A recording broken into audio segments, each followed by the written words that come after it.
To Jennifer Shen, forensic pathologist, the former San Diego Police Department Crime Lab director. Jennifer Shen, the dog followed Laci's scent to where the car was parked, and then it seemingly cut off.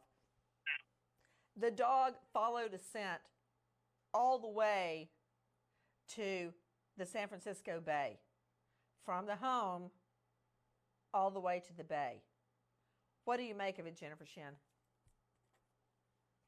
Well, the thing about the dogs is they are incredibly sensitive, and they can really give investigators a lot of information. So I think it's reasonable that if she was taken away in a car, that the dog would be able to smell her from the house to the car, and then when they were at the bay, that he could then pick that scent up again. And obviously they found the bodies where the dog said they were, so there certainly was a lot of validity to that.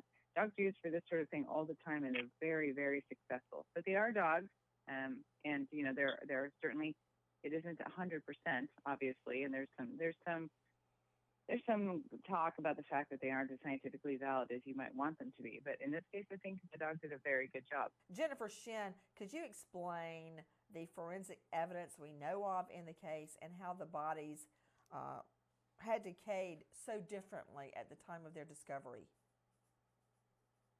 And there really wasn't much forensic evidence in this case. I think one that was somewhat important was that apparently one of Laci's hairs found on some pliers in the boat. And this was a boat she didn't know about and hadn't visited. So that was certainly of interest. They did mitochondrial DNA on that, which is not as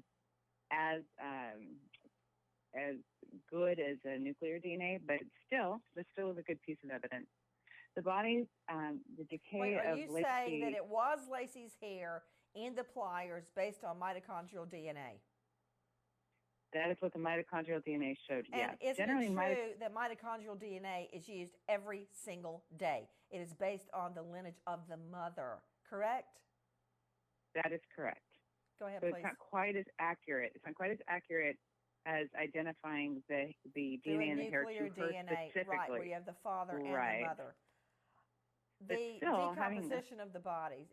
Isn't it true, Jennifer, that you yourself have advanced cases that had mitochondrial DNA? Yes, we've definitely worked with mitochondrial DNA, both on humans and on animals. So you accept it as established science, is that correct? Oh, absolutely. Oh, okay, because by the way you were talking, I thought there was something wrong with mitochondrial DNA, but actually there